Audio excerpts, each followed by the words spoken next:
안녕하세요. 오늘도 사연살롱을 찾아주셔서 감사합니다. 목동에 사는 30대 여성이에요. 인간은 누구나 감추고 싶은 비밀 하나쯤 가지고 살잖아요. 저 역시 그래요.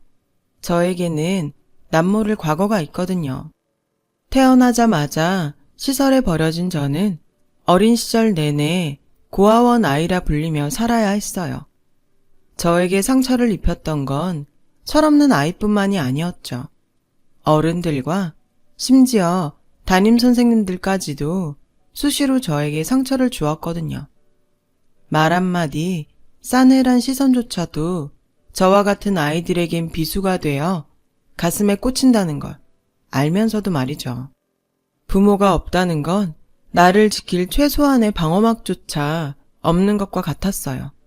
그런 제게 유일한 방패가 되어준 건 다름 아닌 친구였어요. 친구는 저와 같은 보육원에서 자랐어요. 그렇다고 해도 저와는 처지가 달랐죠. 친구에게는 부모가 있었거든요. 돈 벌면 당장 데리러 온다던 아빠가요. 그래서인지 친구는 보육원 아이답지 않게 늘 당당했어요. 어디를 가나 주눅이 들고 고개를 숙이던 저와는 달랐거든요. 친구한테는 버릇이 하나 있었는데 잠들기 전에 머리맡에 늘 옷가방을 두고 자는 거였죠. 언제고 아빠가 오면 바로 떠날 수 있도록 말이죠. 저는 그런 친구가 부러웠어요. 나에게도 나를 데려가줄 부모가 있었으면 좋겠다고 생각했으니까요. 그런데 의외의 사건이 벌어진 거예요. 친구의 아빠보다 제 부모님이 먼저 저를 찾아온 거였죠. 친부모님은 아니고 양부모님이었지만요. 제가 입양을 가게 되었거든요. 이미 초등학교에 들어간 아이가 입양이 되는 건 흔한 일은 아니었어요. 다들 입양을 쉬쉬하는 터라 주로 갓난 아기를 원했으니까요. 그런데도 제 양부모님은 9살이던 저를 입양하셨던 거죠. 저희 입양 소식을 들은 친구는 마치 세상이 무너진 것처럼 울었어요. 처음엔 저랑 헤어지는 게 슬퍼서 우는 줄 알았는데 그게 아니더라고요. 인영아, 우리 아빠가 나 데리러 안 오면 어떡하지? 그럼 나는 평생 여기서 살아야 되잖아. 이젠 너도 없는데 나 혼자 어떡해? 나 너무 무서워. 제가 동네 아이들한테 고아원 아이라고 놀림을 당하면 늘 달려와서 저 대신 아이들과 싸워주고 했던 씩씩한 친구는 사실은 저와 똑같은 걱정을 하며 살았던 9살 소녀였던 거예요. 하루하루 두 주먹을 꽉 쥐고 간신히 버텨오던 아이였을 뿐인데 저는 그걸 몰랐던 거죠.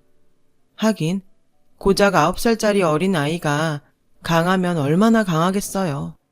그날 처음으로 제가 친구를 안아주었어요. 친구는 한참을 제게 안겨 울다가 그러더군요. 거기 가서도 나 잊으면 안 돼?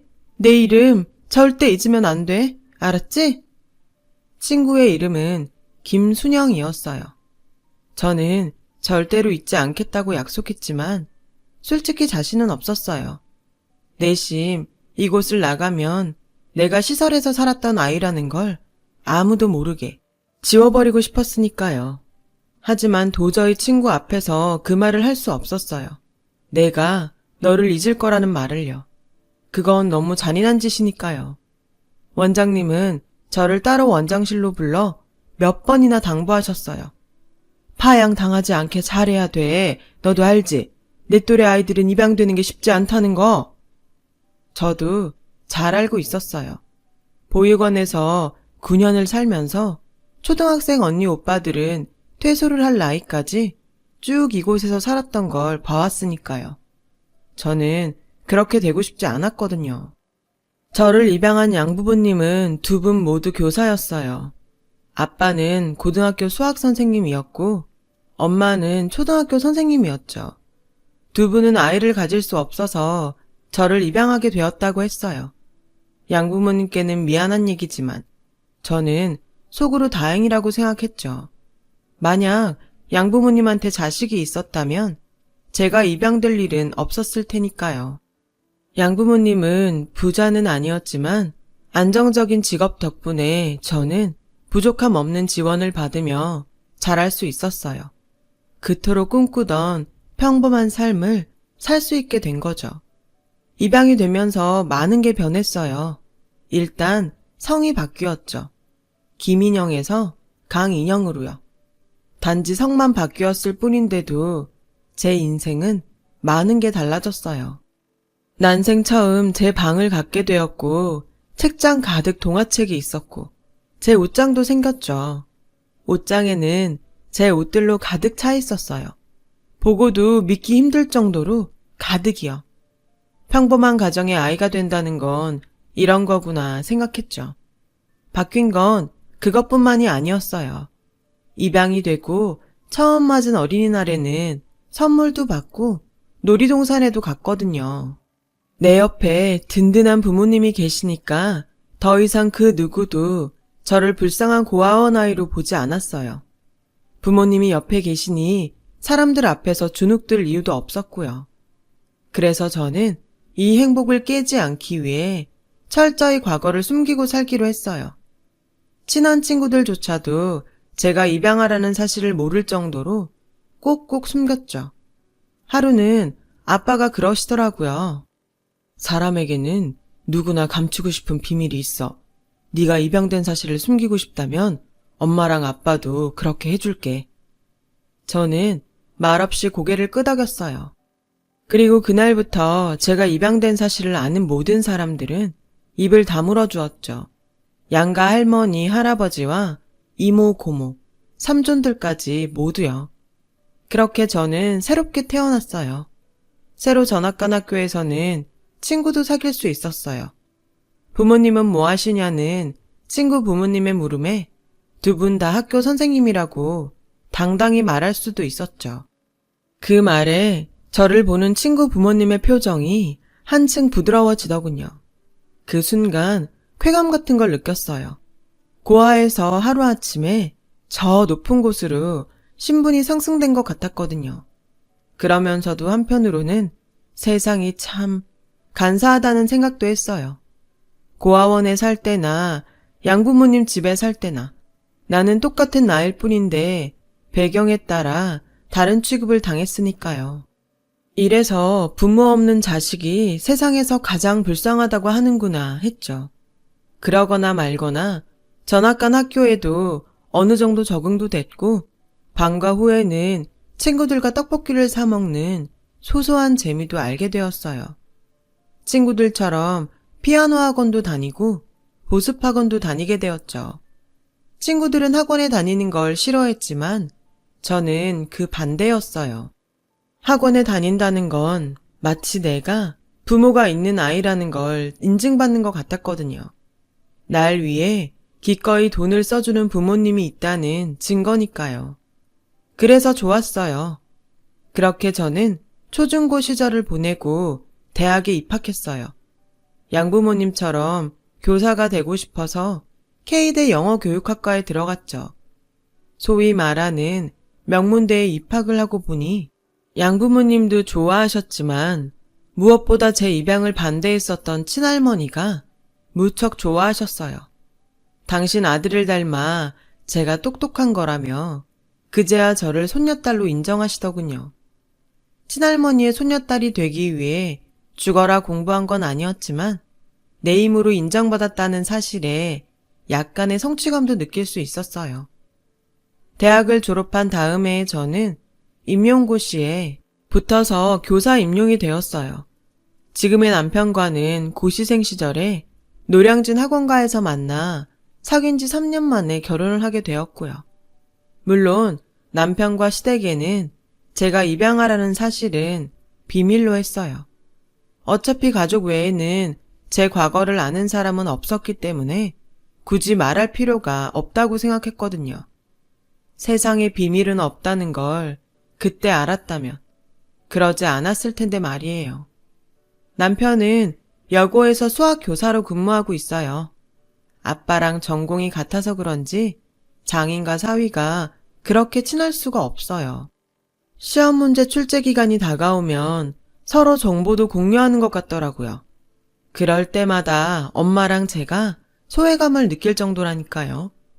아빠는 딸 덕분에 아들을 얻은 셈이었죠. 남편이 우리 집에서 사랑받는 만큼 저 또한 시댁에서 사랑을 받았어요. 딱 한 사람. 시누이한테만 빼고요. 솔직히 말하면 하필 여우 같은 시누이한테 비밀이 들켜서 시달리며 살고 있죠. 언니, 아무리 그래도 출신을 숨긴 건 좀 그렇다. 하긴 언니가 입양아인 거 알았으면 우리 엄마 성격에 가만히 있었겠어? 당장 그 결혼 파토지. 내가 입만 다물면 언니도 좋고 우리 집도 조용하고 다 윈윈이네. 그래서 말인데 언니, 나 재준 씨랑 4박 5일 괌 여행 가려는데 언니가 엄마 좀 설득해줘요. 할 수 있죠? 이 여우 같은 게 어찌나 사람을 알차게 부려먹는지 그놈의 언니 소리만 들어도 치가 떨릴 지경이에요. 문제는 이 지옥 같은 생활을 앞으로도 수십 년은 더 해야 한다는 거죠. 시부모님이 돌아가시기 전까지는 시누이 입에 제 인생이 달려 있으니까요. 차라리 처음부터 밝히고 결혼을 하는 거였는데 제가 바보 같았어요.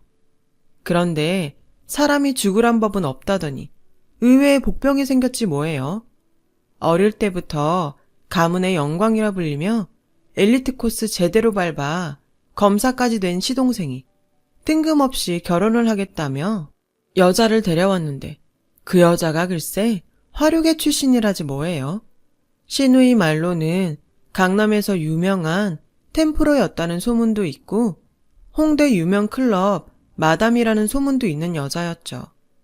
시어머니는 죽 써서 개 줄 일 있냐며 길길이 뛰고 결사 반대였고 아버님은 딱히 반대는 안 하셨지만 그렇다고 찬성도 아닌 상태였죠. 남편과 저 역시 중립인 상태고요. 앞장서서 반대하는 건 단연 시누이였어요. 그 여우 같은 게 그동안 오빠들한테 삥 뜯는 재미로 살았는데 큰 돈줄이던 작은 오빠가 결혼을 한다니 똥줄이 탔겠죠. 거기다 만만찮은 화류계 올케라니 왜 안 그렇겠어요? 저처럼 자기한테 큰 약점을 물린 상황이라면 모를까. 예비시댁에 첫 인사 온 날 시댁 식구들 앞에서 제 입으로 화류계 출신이라고 당당히 밝힐 정도의 사람인데 어디 약점 캐내기가 쉽겠어요? 그러니 시어머니 등에 업고 그렇게 반대를 하는 거죠. 아무튼 예비동서 덕분에 저는 요즘 살맛이 난답니다. 그 여우 같은 시누이가 저를 지 편을 만들려고 그렇게 알랑방구를 뀌지 뭐예요. 언니, 아무리 학교 선생님이라지만 스카프로 봄 분위기 정도는 내도 되잖아요. 이거 어제 엄마랑 백화점 갔다가 올케 언니 생각나서 하나 샀어요. 좀 비싸긴 한데 그래도 우리 올케 언니한테 딱 어울릴 것 같아서 질렀죠 뭐. 참, 내가 그 말 했었나? 언니는 보면 볼수록 사람이 단아해요. 왜 술집 여자처럼 천박하고 드세고 그런 여자들이랑은 천지 차이라니까. 누구처럼 말이지.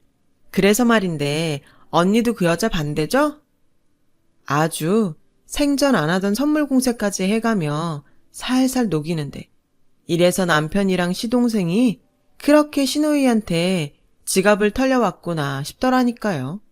하지만 지난 2년간 시누이한테 온팡지게 당해온 저로서 이렇게 쉽게 넘어가 줄 수는 없죠.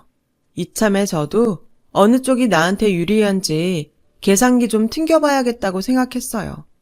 그래서 예비동서를 만나보기로 했죠. 약속 장소에 나가보니 예비동서는 아직 도착을 안 했더라고요. 나 같으면 손윗동서를 만나는 자리라면 먼저 나와 기다렸을 텐데 예상대로 만만치 않은 사람이다 했어요. 그렇게 20분 정도 지났을까요? 이미 약속 시간도 지났는데 여전히 코빼기도 보이지 않더라고요. 그래서 막 전화를 하려는데 밖에서 시끄러운 소리가 들렸어요. 전면창으로 고개를 빼고 봤더니 글쎄 예비동서가 주차장에서 덩치 큰 남자랑 싸우고 있지 뭐예요. 달려나가보니 주차 문제로 다투는 것 같았어요. 남자가 차를 비스듬하게 세워놔서 주차 공간을 2칸이나 차지하고 있었고 마침 주차장이 꽉 차 있어서 마땅히 주차할 곳을 못 찾던 예비동서가 그 남자 번호로 전화를 걸어 불러냈던 모양이었어요. 용무 중에 불려나온 남자는 오히려 예비동서한테 큰 소리를 쳤고 그 바람에 빈정이 상한 예비동서가 맞서서 싸움으로 번진 거였죠. 아저씨가 이 주차장 전세 냈어요? 다들 한 칸씩 사용하는데 왜 혼자만 2칸이나 차지해요? 주차를 못하겠으면 관리인한테 발렛을 맡기든가 아니면 제 까닥 차를 빼주던가. 예비동서는 험악한 표정의 남자 앞에서 목에 핏대까지 세워가며 맞서더라고요. 남자는 당장이라도 한 대 칠 기세였고요. 겁이 난 저는 냉큼 달려들어 예비동서를 잡아 끌고는 그냥 사과하고 끝내라고 했어요. 그랬더니 예비동서가 황당하다는 표정으로 제게 그러더라고요. 제가 왜 사과를 해야 돼요? 다들 저 등치만 보고 슬슬 피해주니까 저런 사람들이 더 당당한 거예요. 잘못한 사람이 사과하고 피해 입은 사람이 사과를 받는 게 맞는 거죠. 아저씨, 당장 사과해요. 안 그럼 나 경찰 불러요. 예비동서의 말에 기분이 묘했어요. 동서 말이 틀린 게 없었으니까요. 그리고 방금 전에 제 행동이 창피해지더군요. 화류계 여자라서 막대 먹었을 거라는 제 편견은 한순간에 사라져버렸고요. 결국 덩치 큰 남자는 차를 빼서 나갔고 예비동서가 그 자리에 주차를 하면서 상황은 마무리가 됐어요. 식당에 들어와서도 예비동서는 화가 안 풀리는지 얼음물을 2컵이나 원샷을 하더라고요. 아까는 내가 실수한 것 같아요. 잘못은 상대가 있는데 괜히 끼어들어선. 다 제가 걱정돼서 그런 거잖아요. 저 알아요. 혹시라도 덩치 큰 남자한테 제가 맞기라도 할까봐 그러신 거. 제가 오히려 죄송하죠. 괜히 이런 일에 휘말리게 해드려서요. 그러니까 오늘 일은 우리 싹 잊어요. 제가 또 있는 건 잘하거든요. 제 인생이 굴곡져서 잊을 게 많았거든요. 생각해보면 꽤 불편한 사이인데도 서슴없이 자신을 드러내는 예비동서를 보니 왠지 마음이 편해졌어요. 이런 사람이랑 동서지간으로 살면 눈치도 안 보고 맘 편히 지낼 수 있을 것 같았죠. 난 찬성이에요. 이 결혼 찬성한다는 말 하려고 불렀어요. 물론 어머님께 허락받는 거 힘들겠지만 그래도 나도 옆에서 도울게요. 얼마나 힘이 될지는 모르겠지만. 그렇게 우리는 한편이 되었어요. 그날 예비동서와 저는 자리를 옮겨 맥주도 한잔 하면서 신나게 수다도 떨었죠. 얘기를 하면 할수록 예비동서가 더 마음에 들더라고요. 그리고 그 주 주말 신우이가 연락도 없이 어머님을 앞세워 집으로 찾아왔어요. 말로는 지나다 들린 거라고 하지만 딱 봐도 신우이가 일부러 어머님을 닥달해 저희 집까지 온 게 분명했어요. 신우이는 아슬아슬하게 줄타기라도 하듯 저를 협박하더군요. 언니도 알다시피 작은 오빠가 그런 여자랑 결혼한다는 게 가당키나 해요? 그러니까 우리라도 나서서 이 결혼을 막아야죠. 혹시 모르잖아요. 그 여자한테 우리가 모르는 출생의 비밀이라도 있는지. 우리 집안에 화류계 며느리가 웬 말이야? 큰올케처럼 교육자 집안에서 곱게 자란 사람이라면 또 모를까. 안 그래요, 언니? 신우이의 요망한 입에서 말이 나올 때마다 저는 심장이 타들어가는 것 같았어요. 신우이는 이런 상황을 즐기며 제 눈치를 슬슬 살폈죠. 어머님은 이런 대치 상황을 모르셨지만요. 그러니까 큰올케가 작은 오빠 좀 구슬려 봐요.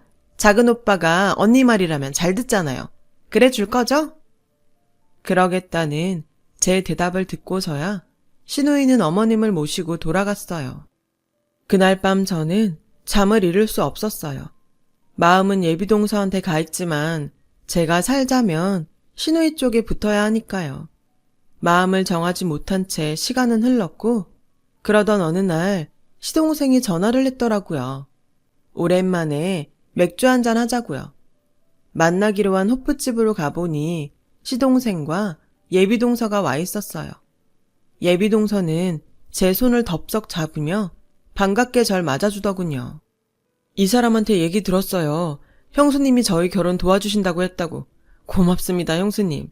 형수님한테 대접하고 싶다고 해서 이 사람 가게로 모셨어요. 여기가 동서가 하는 가게라고요? 화류계 출신이라고 들었는데 강남 템프로라고. 아하, 제가 좀 무식해서 화류계 뜻을 잘 몰라서요. 술 장사하면 다 화류계인 줄 알았죠. 안 그래도 그 일로 정민 씨한테 혼났어요.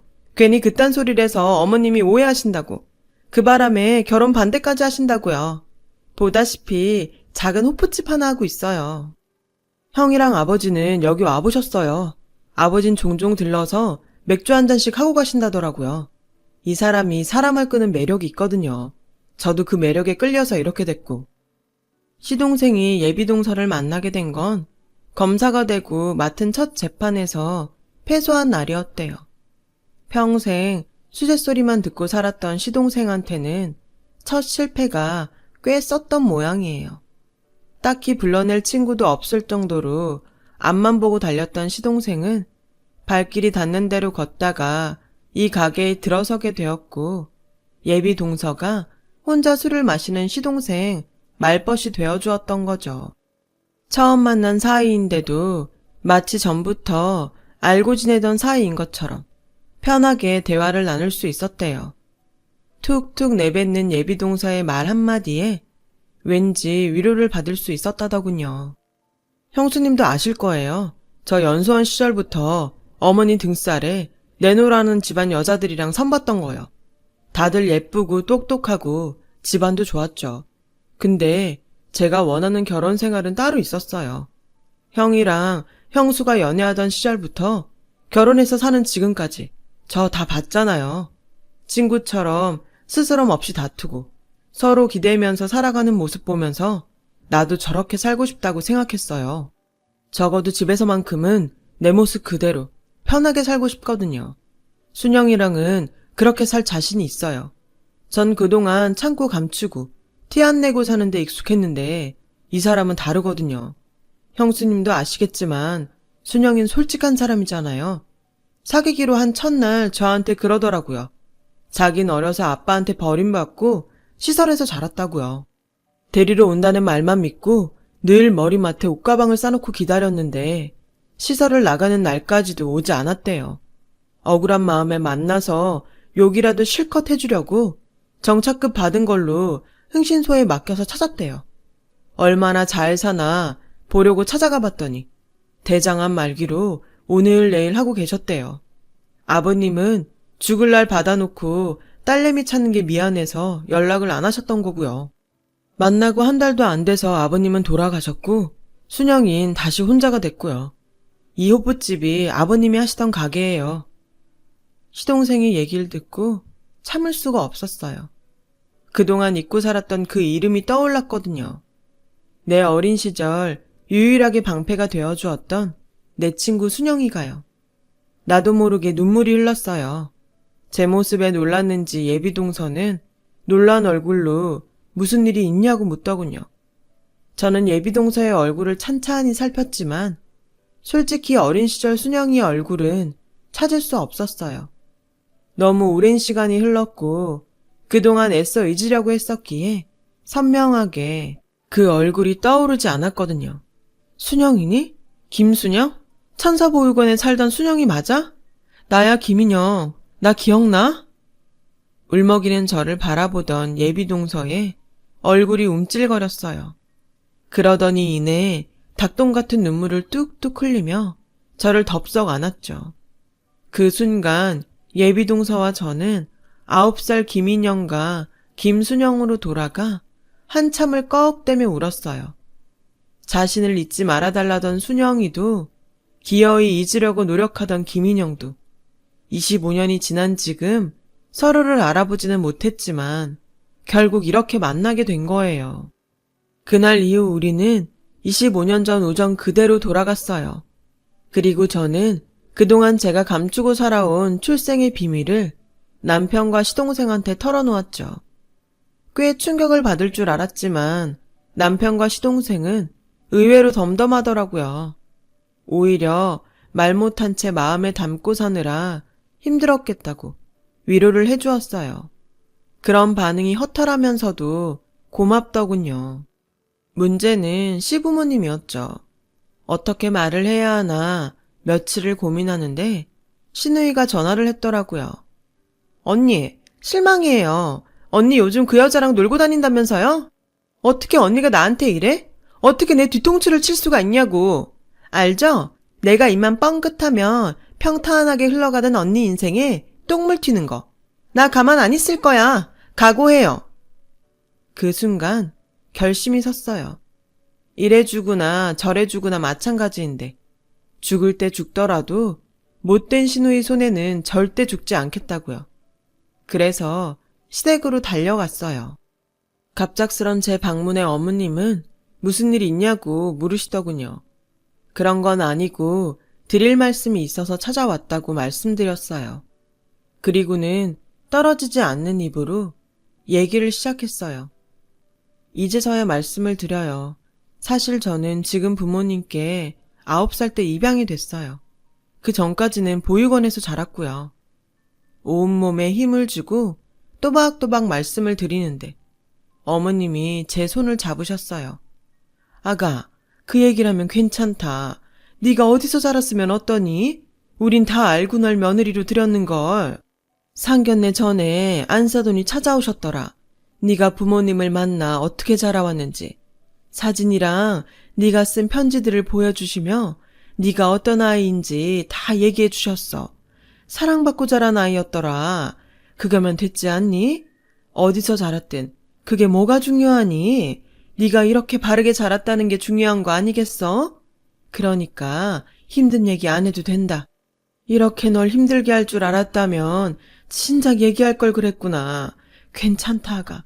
그러니까 울지 말어. 어머님은 제 손을 쓸어주시며 울먹이는 저를 달래주셨어요. 그날 그렇게 비밀을 털어놓고 시댁을 나오는데 시원하면서도 괜히 억울하더라고요. 이럴 줄 알았으면 진작 털어놓는 건데 그 요망한 시누이한테 시달리며 살았다니 억울하고 분하고 화딱지가 났어요. 그러니 어쩌겠어요. 받은 대로 돌려줘야죠. 일단 집으로 돌아가 그동안 시누이한테 뜯긴 용돈에 계좌이체 내역을 뽑았어요. 그리고 시누이의 SNS를 통해 그간 남자들과 여행 다닌 사진들을 캡처했죠. 그 여행에 사용된 항공권 결제 내역도요. 거기엔 남편과 시동생의 도움도 조금 받았어요. 그간 이 여우가 저랑 두 오빠들한테 오지게도 뜯어먹었더군요. 예를 들면 이런 식이었죠. 저를 시켜 부모님께 여행 허락을 받고 제 남편한테 항공권 결제를 맡기고 시동생한테는 여행 가서 쓸 경비를 뜯는 식으로요. 아주 꽁으로 잘도 놀고 다녔더군요. 남편이나 나나 학교 선생 특유의 사소한 꼼꼼함이 이럴 땐 정말 힘이 됐네요. 굳이 모으지 않아도 될 편의점 영수증 하나까지 차곡차곡 모아놓은 덕에 시누이를 잡을 거대한 물증이 확보됐거든요. 그 길로 시누이한테 문자를 했어요. 살고 싶으면 당장 튀어오라고요. 문자를 받은 시누이는 당장 전화를 걸어왔어요. 제가 전화를 받지 않자 허겁지겁 달려왔더군요. 씩씩거리며 성질을 내면서요. 언니, 상황 파악이 안 돼요? 언니가 지금 나한테 이럴 게 아니라 무릎 꿇고 싹싹 빌어도 내가 봐줄까 말까라고요. 언니, 이혼녀로 살고 싶어요? 글쎄, 이혼 생각은 안 해봤는데? 대신 이런 생각은 해봤어. 애지중지 키워온 딸내미가 알고 보니 상습 협박범에 사생활이 문란한 애였다는 걸 부모가 알게 되면 어떻게 될까? 철철이 남자 바꿔서 해외여행 다니며 호텔에서 남자랑 자고 다니는 너 같은 애 말이야. 꼬리가 길면 밟히는 거 몰랐니? 네가 자랑질하려고 SNS에 올린 해외 호텔이며 리조트 사진들, 그리고 꼼꼼한 네 오빠가 모아둔 항공권 결제 카드 명세서, 그리고 대한민국 검사인 작은 오빠가 건네준 여행경비 이체 확인서, 그리고 내 증언. 이거면 넌 빼박 켄트야. 이걸로도 부족하다면 너랑 내 남친들 출입국 기록까지 다 떼어다 줄 수 있어. 내가 아는 검사 시동생이 그 정도 힘은 있다며 언제든 말하라네. 그러니까 앞으로 나한테도 새로 들어올 작은 올케한테도 까불지 마. 비싼 돈 주고 세팅만 머리카락 깎여서 방구석에 처박히고 싶지 않으면. 알았니? 이 건방진 지지배야. 아차, 혹시나 해서 하는 말인데 혹여라도 내 출생일 비밀 가지고 가족들 앞에서 까불 생각은 마. 이미 그 카드는 내가 자발적으로 다 깠으니까. 그리고 내가 준 네 비밀은 내가 두고두고 하나씩 꺼내 먹을 생각이니까 알아서 잘 처신하고. 그럼 일찍 집에 들어가세요, 아가씨. 기세등등하게 저희 집에 쳐들어왔던 시누이는 죽상이 돼서 돌아갔어요. 그리고 제가 그랬던 것처럼 시누이는 목줄을 쥔 제 뜻에 따라 어머님의 뜻을 바꿔놔야 했어요. 시동생의 결혼이 성사될 수 있도록요. 여우 같은 시누이가 어떻게 어머님을 구워 삶았는지. 얼마 뒤 시동생은 결혼 허락을 받았고 다음 주면 결혼식을 올리게 돼요. 25년 전의 인연이 이런 식으로 조우하게 될 줄은 몰랐지만 모르긴 해도 순영이랑 제가 질긴 인연인 건 맞는 것 같아요. 아, 그리고 저에게 목줄 잡힌 시누이는 아주 온순한 강아지처럼 제 옆에서 예쁜 짓을 하며 잘 지내고 있어요. 언제 이 목줄이 끊어질지는 모르지만 그때쯤 되면 귀여운 시누이도 철이 좀 들겠죠. 안 되면 어쩔 수 없고요. 저도 지금보다 더 당당하게 제 자신을 돌보며 살아보려고 합니다. 따뜻한 부모님과 가족들이 사랑으로 저를 치유해 주었으니까요. 여러분의 삶에도 따뜻한 인연들이 많기를 바랍니다. 제 사연을 들어주셔서 감사드려요. 여러분, 사연 댓글에 응원과 현명한 조언 부탁드려요. 좋아요와 구독은 저에게 큰 힘이 됩니다. 오늘도 좋은 일 가득하세요.